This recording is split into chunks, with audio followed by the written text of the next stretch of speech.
Please do turn back in that part of Scripture that Jane read for us earlier, Daniel chapter 3.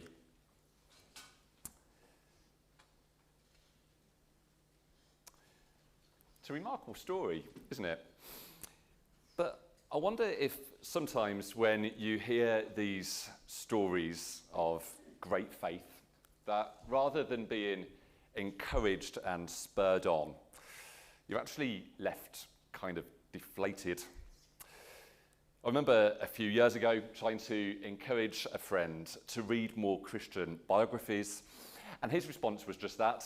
He said that rather than being encouraged when reading these accounts of amazing Christians who were on fire for the Lord, instead he found himself being discouraged because actually he became increasingly aware of his own shortcomings and lukewarm devotion in comparison.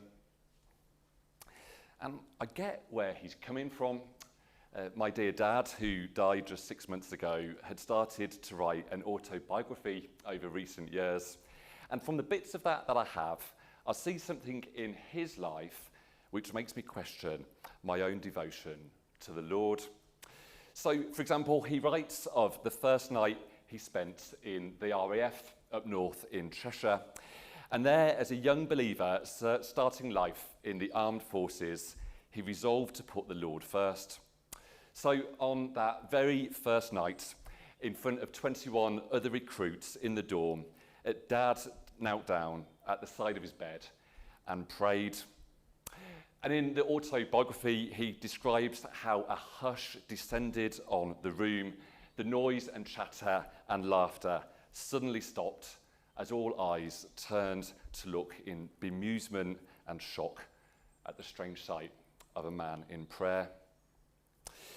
And as I read of what my dad did then and on other occasions, I have to ask myself, would I have done the same?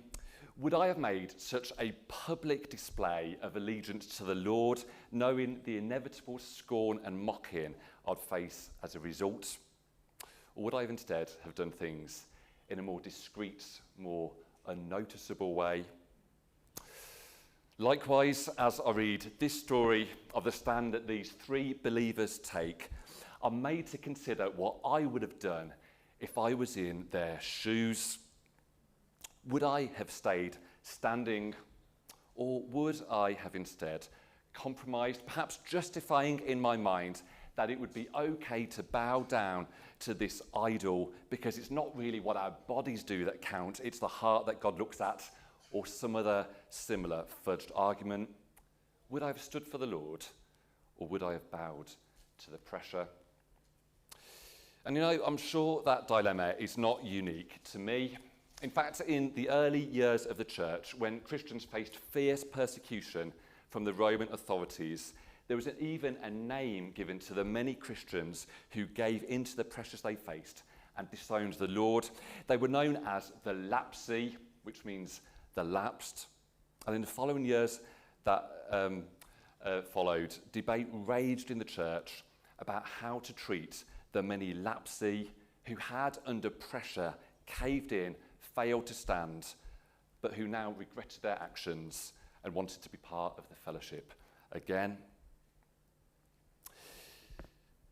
Yet, despite all I've said, I do think this passage, Daniel 3, should leave us encouraged rather than discouraged.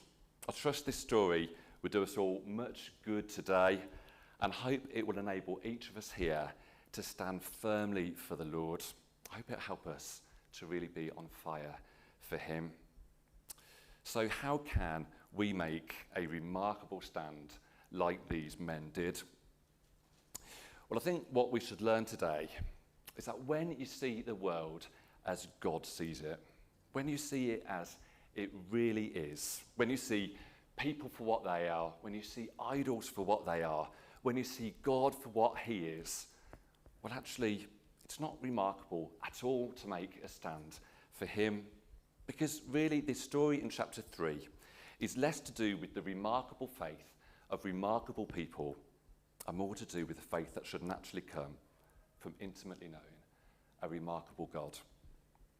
So let's dig in and we'll divide this chapter into 3 parts. Firstly, we're going to look at verses 1 to 7 under the heading, The Statues We Face. The statues we face.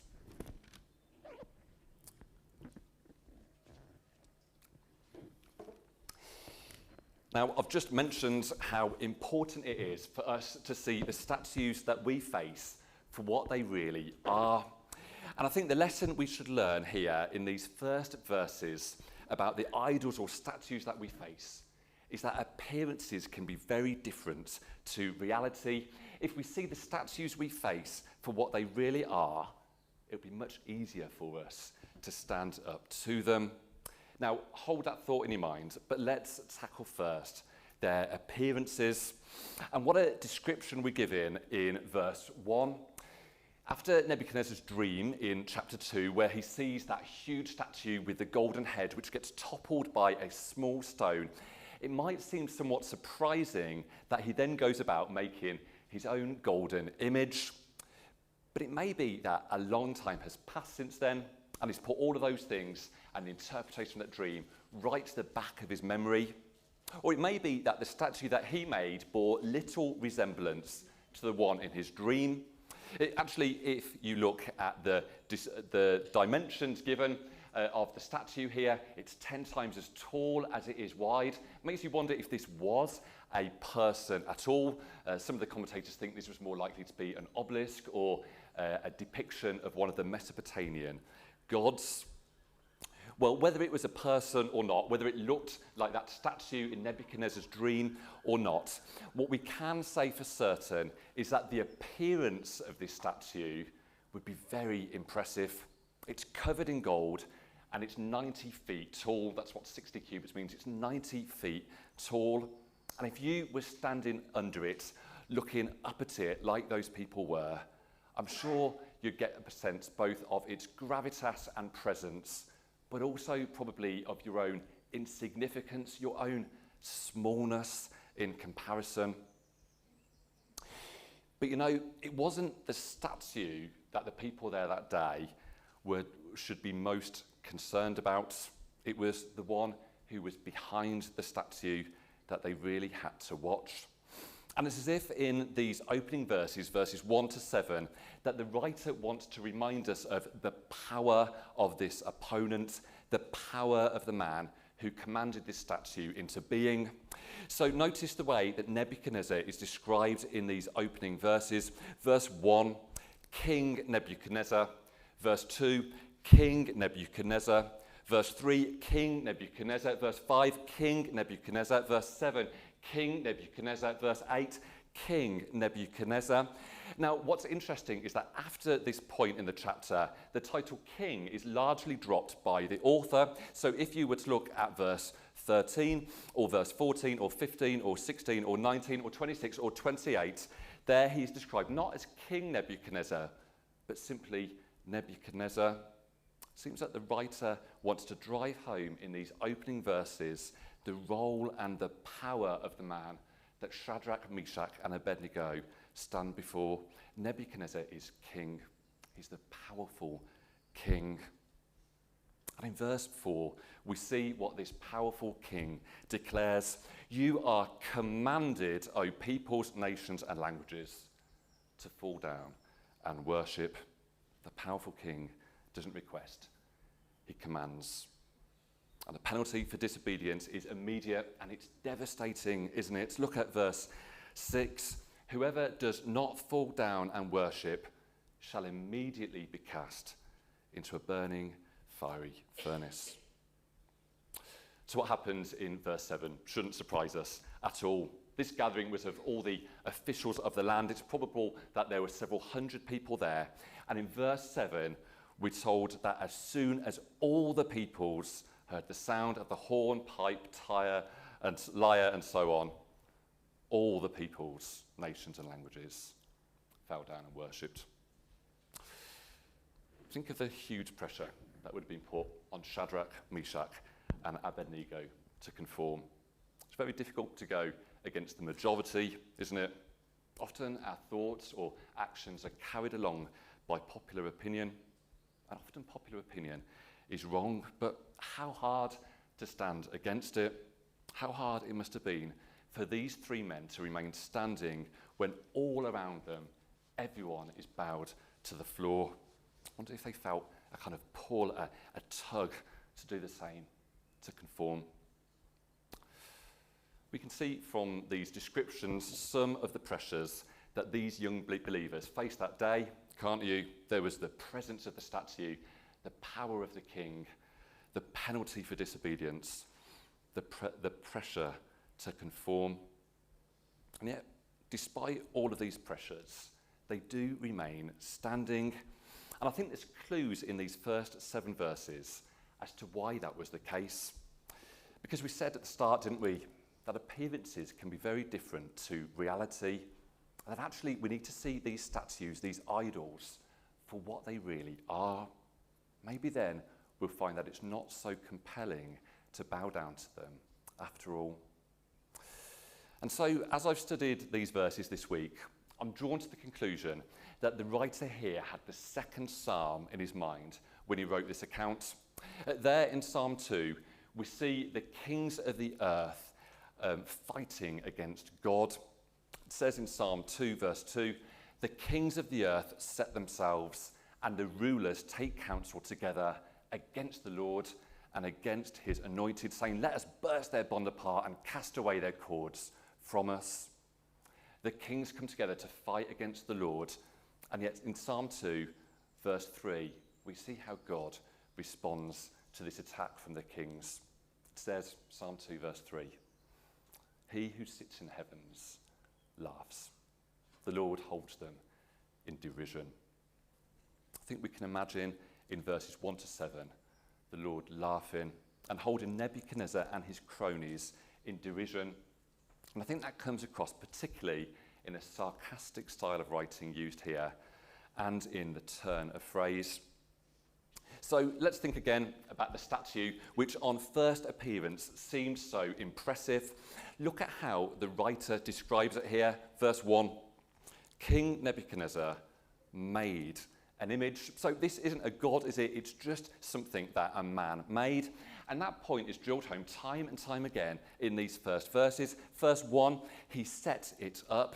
Verse 2, the image that King Nebuchadnezzar had set up. Verse 3, the image that King Nebuchadnezzar had set up. Verse 5, the image that King Nebuchadnezzar had set up. Verse 7, the image that King Nebuchadnezzar had set up.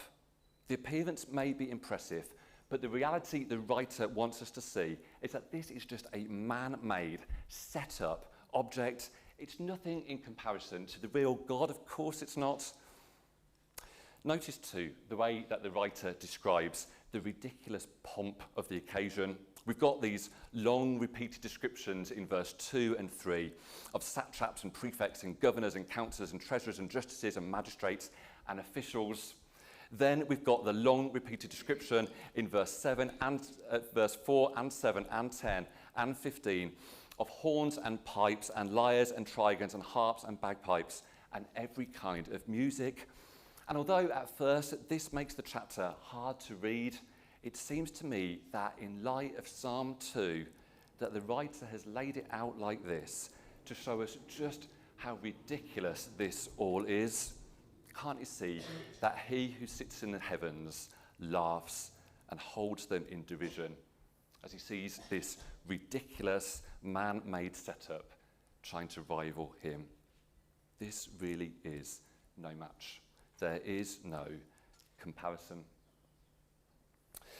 Matt said in his first sermon from the series that the main overarching lesson of the book of Daniel is this: in spite of present appearances, God is in control.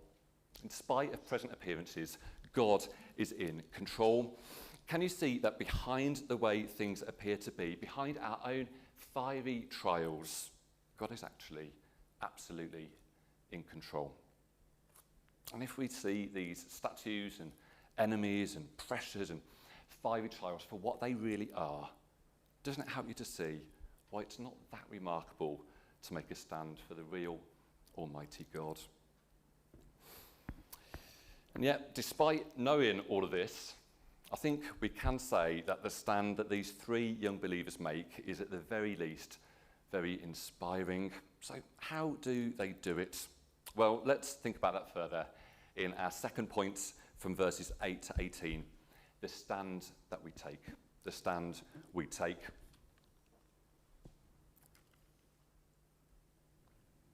And actually, it may be more accurate to entitle this point, The Stands We Take, because really these believers take more than one stand, don't they? There's two separate stands described here. First, they make more of a private, silent stand. They choose not to bow down when the music starts. And I guess this could have gone unnoticed by the king were it not for those jealous accusers who come with their malicious words in verses 8 to 12. And so after this private stand, they're brought before the king in verse 13. And in view of everyone, they're given another chance. And it's at this point they have to make a second stand which is much more decisive, much more public, much more verbal. Similar to what happened to Peter on the night the Lord was betrayed, isn't it? Peter made the initial private stand, which was to follow the Lord from Gethsemane, even though others fled. But then afterwards in the courtyard, Peter finds himself in the spotlight in full public view, and it's quite a different stand that's demanded of him there. Well, likewise, there's all sorts of stands that we are called to make, isn't there? Sometimes that stand is proactive, sometimes it's reactive. Sometimes the stand we make is public in full view of everyone, but sometimes the stand we make is more private, maybe not seen or known by anyone but God. So the stand we make could be a proactive stand, like the decision to not cheat in an exam, or to not backdate or manipulate a form at work, or to not watch certain things. But it could be more reactive, perhaps like the decision to hold your tongue when the conversation around you turns to gossip or moaning and you're asked to share your opinion. People might not even notice that you've taken a stand when you make these sorts of choices. They're largely private. But sometimes our stand is much more public, isn't it? It could be a proactive public stance, like speaking out intentionally about the gospel, or like standing up for a truth in the face of injustice or oppression. Or it could be a more reactive public stance, a bit like what we have here, where you're asked one of those awkward questions in front of your friends or colleagues or classmates, and all eyes turn to you. We'll hopefully have the opportunity at the home groups this week to share more of our own experience of the types of stands that we've been made to make. But can you see that arguably the key moment in this chapter really comes here in the public stand of verses 15 to 18 rather than in what follows? In verse 15, Nebuchadnezzar, who we know from previous verses is in a furious rage, poses this challenge. Who is the God who will deliver you out of my hands? Now, we know from verse 12 and 14 that Nebuchadnezzar did worship various gods, but in making this challenge, he seems to be claiming that actually no God is more powerful than him. Well, the response that these three men give to Nebuchadnezzar's challenge reveals a lot about the faith they have and the God they serve. And I think if we look at their response, we could all be helped in our own stands. We could all be helped in our day-to-day walk with the Lord. So look with me at verse 16. Now, it may seem that their response here is a bit rude when they say, we have no need to answer you in this matter, but I don't think that's the intention. Actually, I think they're simply answering the first part of Nebuchadnezzar's question. In verse 14, there Nebuchadnezzar asks them if it's true that they refuse to serve his gods, and they, still standing up while everyone around them bows, say in effect, you know it's true, we can't deny it. You can see with your own eyes that we're still standing. There's nothing for us to say about this. But then they move on to the penalty that awaits them. Verse 17, if this be so that you will throw us into a furnace, then we'll answer your second question. You've asked, O king, who is the God who will deliver us out of your hands. And we can tell you that our God, whom we serve, is able to do just that. Notice in what they say here, their absolute confidence in God's power and ability. They know for sure that God is able to deliver them because they know him, don't they? He's not a God. They call him our God. And so we can have the same confidence in any situation that we face. Like them, we can say that our God is able. Our God is able to deliver us. Our God is able to heal us. Our God is able to change our circumstances, to give us the desires of our heart, to bring revival. Our God is able to answer all of our prayers. We know that is true. We know it from creation. We know it from the scriptures. We know it from history. We know it from those Christian biographies that we fail to read. We know it from each other's lives. So let's stir each other up and remind each other that our God is able. If God wasn't able, why would we bother praying to him? These believers know that God is able, but notice that there's more to faith than this. Faith holds firm in one hand that God is able, but holds in the other that God does what he wants, and he does what is best. Faith declares, as we read in verse 18, God is able to deliver, but then says, but if not, we will not compromise, we will not disobey him, we will hold fast. I think perhaps those three words in verse 18, but if not, are the most striking, the most poignant words in this whole chapter. Because often we live in the but if nots, don't we? We know that God can heal, but in the mystery of his purposes, he often chooses not to. We know that God can mercifully save, but in the mystery of his purposes, he often chooses not to. We know that God can miraculously rescue us from the fiery trials that we face, but in the mystery of his purposes, he often chooses not to. In fact, it may be fair to say that normally he chooses not to. And so for every one story we have of a miraculous deliverance by the fourth man of chapter 3, there's probably 1,000 where that same sort of delivery didn't happen, where the saints burned. Read of the heroes of faith in Hebrews chapter 11, and you'll see there that while some of them stopped the mouths of lions and quenched the power of fire, verse 34, must be harking back to this passage, that there were many others, verse 36, who were stoned, sawn in two, killed with the sword. But that is what faith is. Faith declares that God is able, and we do not know what he will do, but whatever he chooses to do, we will serve him. And so Job of old could say in faith, though he slay me, I'll hope in him. And so I said, the key moment in this chapter seems to me not how God chooses to deliver, but instead in the humble faith of those who choose to submit to a remarkable God, no matter what, even if it is a but if not, because they know that this remarkable God that they serve is able, and he always does what is right. We're talking about God being remarkable. Let's move on to our final point, where we see more of who God is. In verses 19 to 30, we can learn more about the God we serve. It seems to me that in some ways these opening chapters of Daniel each focus on a different attribute of God's character. So in chapter 1, we see the God who rules. In chapter 2, we see the God who reveals.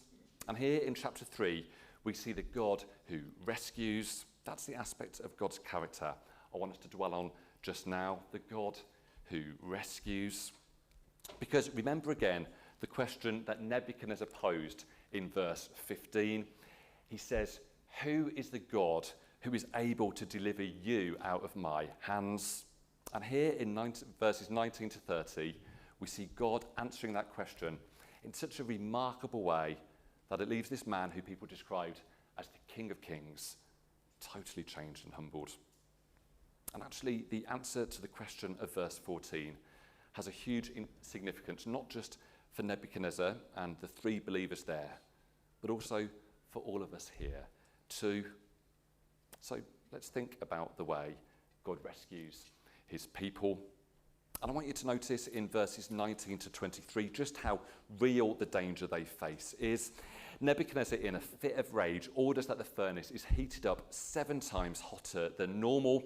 And although that probably couldn't literally happen, it still shows something of the reality of the danger that these men face. The furnace is described in verse 22 as being overheated, and has become so dangerous that even the soldiers who guard these believers end up being consumed and destroyed by it.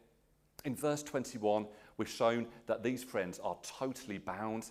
And this reminds us, doesn't it, that not only was this danger very real, but these men really have no chance at all of escape. There's nothing they can do in the face of the danger ahead of them. And so in verse 23, we read that they fell bound into the burning fiery furnace. The picture we have here is one of needy, helpless people facing a real danger that they have no ability to save themselves from. I wonder if that reminds you of our own predicament. Well, in the midst of this terrible, dangerous, hopeless situation, we read of something quite wonderful in verses 24 and 25. Nebuchadnezzar counts not 3 men in the fire, but 4. And as he looks at the 4th man, he notes that his appearance is like a son of the gods, or as the King James Version puts it, the Son of God. Nebuchadnezzar witnesses what was probably Jesus himself come down from glory to dwell with his faithful people in their fiery trial. And if that is the case, how apt that the answer to the question, who is the God who will deliver, is shown to be Jesus, whose very name means saviour or rescuer. Jesus is the answer to Nebuchadnezzar's question. Jesus is the God who rescues. But notice here that Jesus does not save them from entering the trial. He doesn't prevent them from falling bound into the fire, but he does walk with them in it. How similar to the trials that we often face. Jesus walks with us in them. Another thing to note here is that as the Son of Man comes down to rescue his people, the deliverance that they receive is described as being total. It's complete. As Nebuchadnezzar and his servants examine the men in verse 23, they can't help but notice that the fire has not had any power over their bodies. They're unbound, unhurt, unsinged, and untouched by the very real and powerful danger of that fire.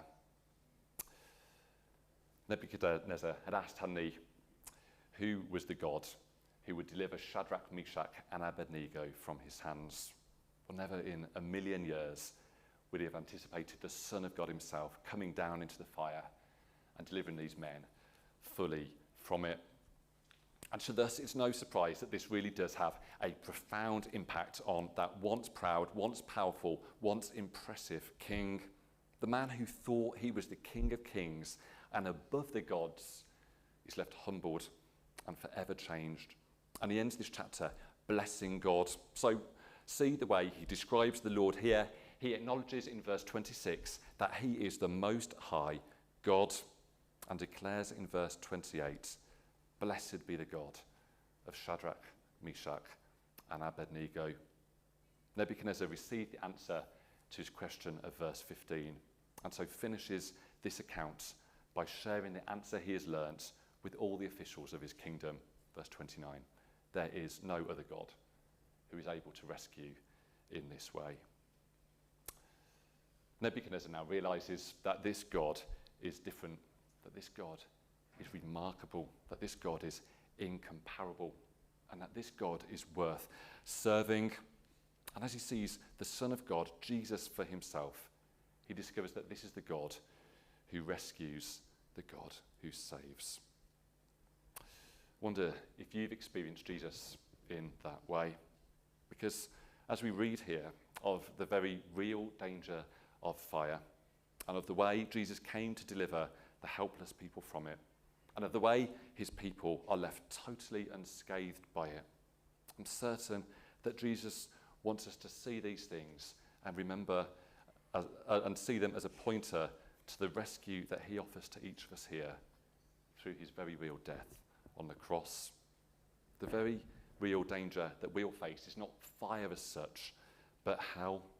And I don't think it's an accident that Jesus describes hell in Matthew chapter 13 in exactly the terms we read of in this chapter, as a fiery furnace. Let's look at Matthew chapter 13, verse 41. Jesus says there, Matthew chapter 13, verse 41, "The Son of Man will send his angels, and they will gather out of his kingdom all causes of sin and all lawbreakers, and throw them into the fiery furnace. In that place there will be weeping and gnashing of teeth." Jesus said that hell is like a fiery furnace. And yet the next verse in Matthew chapter 13 says this: "The righteous will shine like the sun in the kingdom of their Father." Jesus shows the very real danger of hell, but also offers up the possibility of salvation from it. And so Jesus did come down. Again, we know that, don't we? Long after the situation we read about in Daniel chapter 3, Jesus did come down. Again, he came down to rescue. He walked with us, and he suffered the fiery furnace of the cross for us, so that whoever trusts in him can be left unbound, unhurt, unsinged, untouched by the punishment that should rightly be ours. If you're a Christian here this morning, you too have experienced a remarkable rescue by a remarkable God. And this not because of your own remarkable faith or stand, but instead because of the wonderful mercy of God. How the truth of God's mercy to us should leave us like the characters we read of here, should leave us like Nebuchadnezzar, humbled, blessing God. Should leave us like these three men who in verse 28 are described as those who trust God and those who yield themselves to him. Well, as we draw things to a close, let's return to our starting place. How can we not be discouraged or deflated when we read of the remarkable faith that other believers have displayed? Well, I think first we need to realise something about the obstacles, the enemies that we face. These things really are nothing compared to the God in heaven who laughs and holds them in derision. But then I think we do need to look up. I think we need to remember the God who really is in control, the God who comes down and walks with us in our trials, the God whose very name is Saviour. Truly, he giveth more grace when the burdens grow greater. He sendeth more strength when the labourers increase. To added affliction, he addeth his mercy. To multiply trials, he multiplies peace. So may God's grace and his mercy and his strength and his peace be experienced by all of us here in the days ahead. Amen.